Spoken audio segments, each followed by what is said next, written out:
Hey y'all, it's your girl Arrow Rose. So I am going to go into a 2-week update for y'all. A lot of y'all have been asking for it. I've just been getting a whole lot of questions. I'm gonna do an FAQ video, I promise. I'll do it later this week.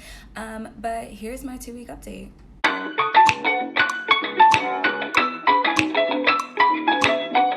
So we're doing water today instead of tea because we need to stay hydrated. But I'm also gonna talk about how much you need to drink so much water in my tips video for when you start flying right here. Anyways, I am actually on reserve right now. Today is Sunday. My schedule this month looks like me working either Sunday through Wednesday or Sunday through Thursday, which isn't really a bad schedule. I'm kind of surprised I got it the way I did. I'm not complaining about it. But the way it's looked like for me, I'm now in week 3. So I'm sitting on reserve right now.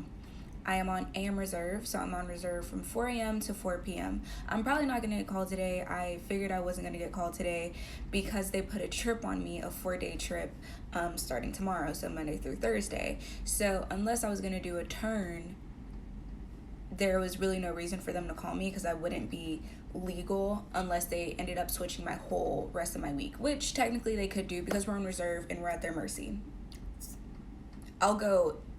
Someone DM'd me and asked me the difference between reserve and being, I think she said a line back. I hope she's watching this. And it's like, and it's just holding a line. And so I'll do a separate video explaining the difference if you don't know what it means to be on reserve and to hold a line. For my first 2 weeks on reserve, the very first day I came in, if y'all have been keeping up with my videos, y'all know they called me at 4 a.m. on the dot for a 6 a.m. report. That was for a 2-day trip, okay? When I got back from that trip, they put me on ready reserve for a few hours, which means you're in the airport, fully dressed, ready for uniform, and they can call you as close to 15 minutes before boarding because you're already in the airport. So I sat on that for a few hours, didn't get called, so I went back and got a hotel. The next day, I was on reserve. They did not call me. That was the first day that I did not work while being on reserve, so I stayed in a hotel that night, and then the next day, they put a turn on me. That was my last day of the week, so as soon as I was done working that turn, I took a flight home. The following week, which was last week, before the week even started, I think maybe Friday the week before. So mind you, my reserve day starts on Sunday. So like the Friday before, they put a 3-day trip on me, starting on Monday. I was like, okay, cool. Cause I love knowing that I have a legitimate trip, 3-4-day trip on me days in advance, because then I know how to properly pack for it. I know what aircraft I'm going to be on, what carrier I'm going to be on, and all that good stuff. I can pack accordingly. So I knew that they probably weren't going to call me on that Sunday again, because really all I have is 1 day of availability unless you're going to switch around my whole schedule. I really want to explain, like, on reserve, we're really at their mercy. Like, I don't think there's really a good or bad way to say it, and I don't want you to take that badly, but like on reserve, they're gonna put you wherever they need you. That's the purpose of the position. That Sunday, I ended up getting a call at 7:05 for a 9:05 report. I was not expecting to get called, but I got called anyway. What ended up happening was they were calling me for an aircraft that I'm not certified on yet. That was just a mistake. I ended up getting put on ready reserve instead, because once I got to the airport, before I got to the airport, they realized that I couldn't fly on that aircraft, and then there was another trip that they were maybe trying to get me on, but then it would have messed up the rest of my week, and I don't think they really wanted to do that, and I didn't really want them to do that because I was cool with the trip that I had set up. So I ended up sitting on ready reserve for a few hours, and then I just went home. Went back to my hotel, and then I had my 3-day trip ahead of me. Ended up going a little bit longer, and then I went home. So really, I didn't realize at first that I was a commuter, but now I realize that I'm a commuter because I really don't live here.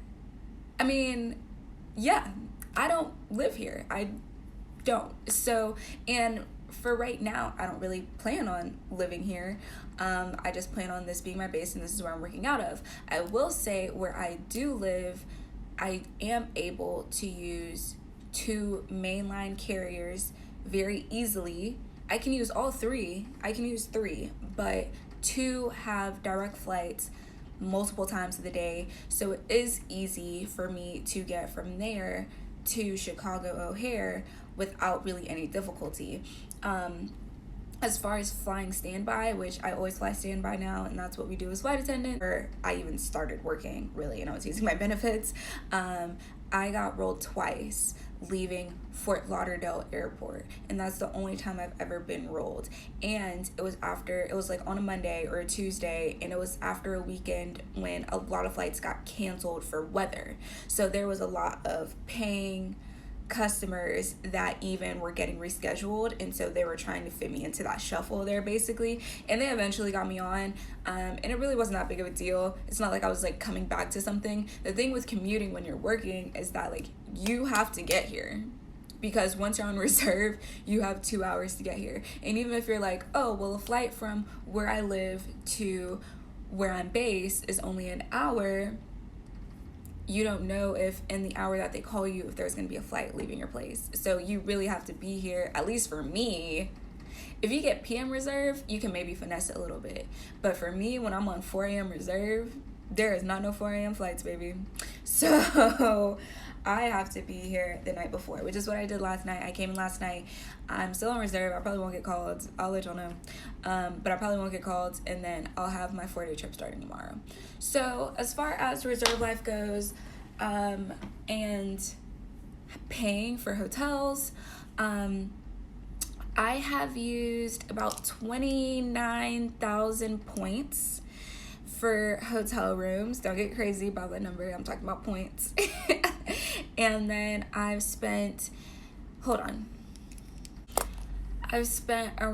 $200, maybe $215 on hotel rooms. That's just for the month of May. Most Crashpads, the Crashpad that I was planning on living in was $250, but I was gonna have to figure out all of my meals. I was gonna have to Lyft or figure out transportation to and from the Crashpad whenever I had to go, which was most likely going to be a car, be a Lyft, and that was probably going to be around $15 to $25 maybe dollars per way.